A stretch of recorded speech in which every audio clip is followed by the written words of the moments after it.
Welcome to Surviving Humanity, a self-help podcast, where we shift your perspective to help you overcome the obstacles in your life. I'm one of your co-hosts, Andrew Gilley, and today I'll be reading to you highlights from this month's newsletter focusing on best routines for daily life and habits. You can sign up to get these newsletters straight to your inbox from the homepage of our website at survivinghumanity.net. Let's get started. So first, I want to look back at the last 3 episodes we did for this month under the theme of daily routines for a healthy life. This month, I did a monologue talking about the ways my daily routines worked against me when I was going through school. As someone who's been clinically depressed for a long time, I find it difficult to manage my internal struggle to want to numb my emotional pain without also numbing myself to everything else. This conflict has taken its toll on me over the years. I was reaching for things to numb me. However, I realized that escape also causes me to miss out on joy and hurt the people around me. My story started in college when I had to set my own daily routines for the first time. Without much structure, I was enjoying my freedom in unhealthy ways. I wasn't really taking care of myself. I was often forgetting to eat or sleep or keep track of what I had to do. Despite all of this, I never really thought about setting healthy patterns or prioritizing self-care. I was young. Eventually, I found a routine by falling in with other people's, which was helpful, but only a quick fix. My deeper issues remained untreated. Due to never learning how to take care of myself, I struggled with the set of skills needed to exist out in the world as an adult. It's important to consciously set and maintain routines. That's the way we develop ourselves and develop our strategies for living. As I got better at that, I realized that I couldn't sustain the way I was living. I couldn't keep drinking so much or just trying to numb the pain all the time. As I made the transition from undergraduate to graduate school, I was struggling more and more. My attachment to perfection had always been unhealthy. The pressure of higher academic expectations only worsened my avoidance tendencies. I found myself adopting bad coping mechanisms to disengage from the world and escape my emotions. Control strategies like binge drinking, excessive video game playing, and doom scrolling social media gave me fake temporary relief while damaging my relationships with my loved ones. My wife was a constant support, but I was hurting her and I was hurting everyone. And I needed to change inwardly what was going on inside to change what was happening around me. My old habits were hurting the people I cared about, and it was time for a change. It took a lot of conscious effort to fix that. Overcoming bad habits means overcoming a lot of inertia. Each misstep has its way of piling up. It helps to have habits that reinforce mindfulness and healthy structure. Daily meditation and other routines keep us mindful of our actions, and I found this very helpful. Though it's not always easy, I found that refining my routine and structuring it lets me make healthier and better choices for myself and for the people around me. Both good and bad routines really quickly can become ingrained, and these have consequences for everybody. So it's important for me to really look at these carefully and maintain healthy, positive habits that let me be the best person I can be, because I know that there's always that temptation there to try to escape the world, to try to avoid the world out of a desire to feel better. And that's never going to work in the long term. Our next episode is Wes's and my conversation on daily routines. We focus on the difficulties that come with it. Social media, again, is a big problem that distracts us away from cultivating good habits, which is unfortunate because people who really need this, like people with ADHD or other people who have difficulties with daily routines, need them the most in order to offset that. If you're depressed, you need a routine to help you get out of bed. If you get distracted, it's important to write it down. Things like this, unfortunately, only make daily habits harder. So it's so important to be conscious of the ways we're being pulled in every which way and try to make little substitutions in our day, because trying to overhaul everything at once isn't going to work out for us. Both of us are concerned in the long run with the ways in which habits are being developed in children right now with technology and social media. We try to avoid social media, but both of us have struggled doom scrolling and such. And we note a few tips that you can test out to see what works for you. Both of us talk about the ways in which we have some focus time, have some relaxation time. There's no one-size-fits-all solution for anything in personal development, but it's important to look at different things and pick out what works for you. So maybe my day might help inspire you. Maybe Wes's might. Maybe you work a totally different job than us and aren't on the computer all the time, so you can't really apply any of that. And that's okay too. It's just a matter of taking a look at what you can do to make your daily routine work a little bit better for you and to give you a place to build good habits off a solid foundation. Our last episode this month was Wes's interview with Mike D. Mike graduated from university and wasn't really where he wanted to be in life. He was working a job at Tesco and one day decided to buy a plane ticket to Bangkok, taking a risk because he was young and not tied down. When he started working in finance, he began working at different things that allowed him to leave his corporate job. He was spending his time working on a YouTube channel and second business, allowing his daily routine to propel him forward there and get him out of an environment he didn't want to be in. A lot of us end up stuck in a kind of corporate environment, but Mike decided that he was ready to do something different, to take a risk. And Mike realized that money isn't everything. Success is having health, wealth, love, and happiness in check. And Mike talks a lot about sustainable productivity rather than grinding 14-hour days. He talks about focused work instead of long work, breaks and vacations, and talks about reframing how society looks at success. Mike recommends key habits like deep focus work in the morning, and he also advocates for self-education too, subbing out YouTube binges for maybe a documentary or something like that. He tells us to use the 1% rule to consume educational content every day to foster our own growth. I think his point about self-education is very helpful. It's really easy to get distracted online.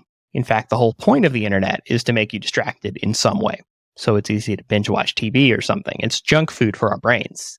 But daily routines are all about little substitutions. I like that advice to switch on a documentary during dinner instead of keeping up with the Kardashians or whatever you like, because it's a small substitution that leads to a big payoff. It doesn't require very much from us. It's not like sitting down for 20 minutes to meditate. It's a habit chain that helps us keep up the improvement because our brain is a big input-output machine. What we put in our brain, we're going to get out in some way or another. So if we put better things in our brain, better information, more education, we'll get more out of that too.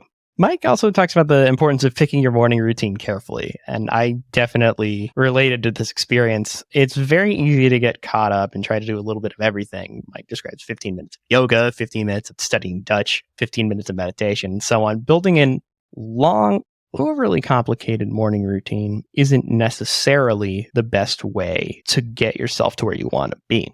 Simplicity helps us execute our habits. The easier it is to do a habit, the more likely it is that you're going to do it. You want to make things really easy on yourself. Having a overly complex morning routine with lots of different steps may not be the best decision when you're starting out, or maybe ever. So prioritizing what's important for you is key. You'll enjoy it more, for one, but you'll also make sure that you're investing time into the habits that you really want to cultivate. Mike points out that 20 focused minutes of him learning Vietnamese is going to pay larger dividends for him than a 20-minute habit that might help somebody else. I, for example, really need that 20 minutes of meditation every day for mindfulness, so that's not something I'm ever going to cut. But if I was taking a programming class, even if I found it enjoyable, I might leave that to the side because it's not as focused. So it's good to prioritize in order to make sure you're getting the most out of your time. Time is limited, and we all want to spend it with the people we love and doing the things we love the most we can. And that's what our daily routines can help us to do, to set up structures that allow us to live our daily lives in a way that's congruent with our inner selves. The last point I wanted to highlight from Mike is about learning from failure. I really liked his quote from Chris Do: "Don't waste a good failure." It feels bad to fail. There's no way around that. But fear of failure prevents us from taking the right risks to change our lives. It's easy to get stuck in a rut. That's Mike's story, getting himself out of his rut and out of the country, spontaneously and dramatically. That doesn't have to be what we all do. It shouldn't be what we all do. But anything worth doing is going to be a little bit scary. It's scary to try to improve yourself because it's not an easy thing to do. When you're looking at yourself and trying to improve it, it's not always going to go smoothly. And fear of failure can stop us from ever trying to get any better. I'm very familiar with this feeling. It's happened a lot to me. It's scary. You're putting your ego on the line because you're admitting there's something you don't like about yourself that you want to fix. And that's hard. It's a difficult thing. But it's important to push past that fear. And it doesn't have to be a huge thing, but just letting yourself fail maybe miss a day of meditation. Maybe you can't do what you initially wanted with your new job. There's going to be so many things in your life that are sticking points that create friction, and fear of failure can make those friction points even harder and can make it harder for us to do what we want to do. But we have to be brave and we have to fail, and not in really dramatic ways, but even the small ones are a lesson.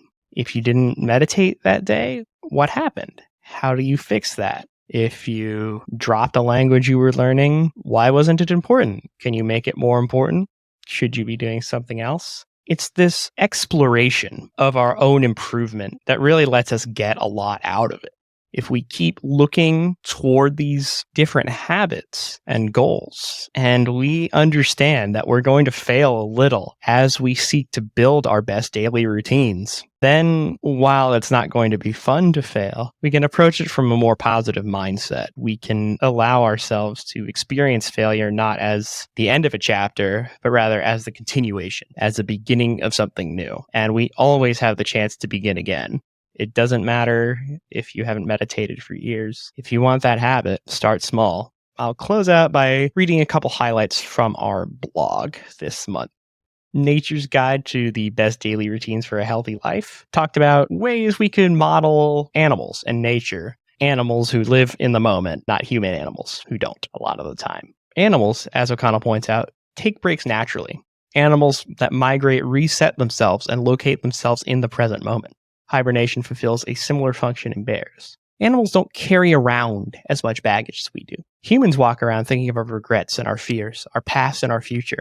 Thinking of the hibernating bear or migrating geese can help us here. Every day is a chance to practice mindfulness and reset our minds to a state of calm so that we can continue forward in a more positive and comfortable way.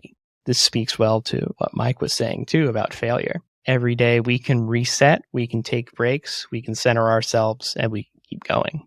That's a good habit in itself and helps us cultivate good habits.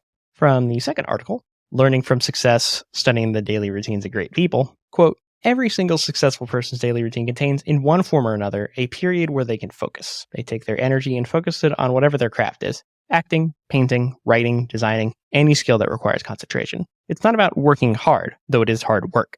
It's about working deeply. This is about directing your energy towards what you are doing. The exact way you do this is, again, personal. Mason Curry noted that Ernest Hemingway wrote with a typewriter on top of a bookshelf, much like today's standing desk. Benjamin Franklin liked to sit nude in chilly air. Whatever works for you, go for it.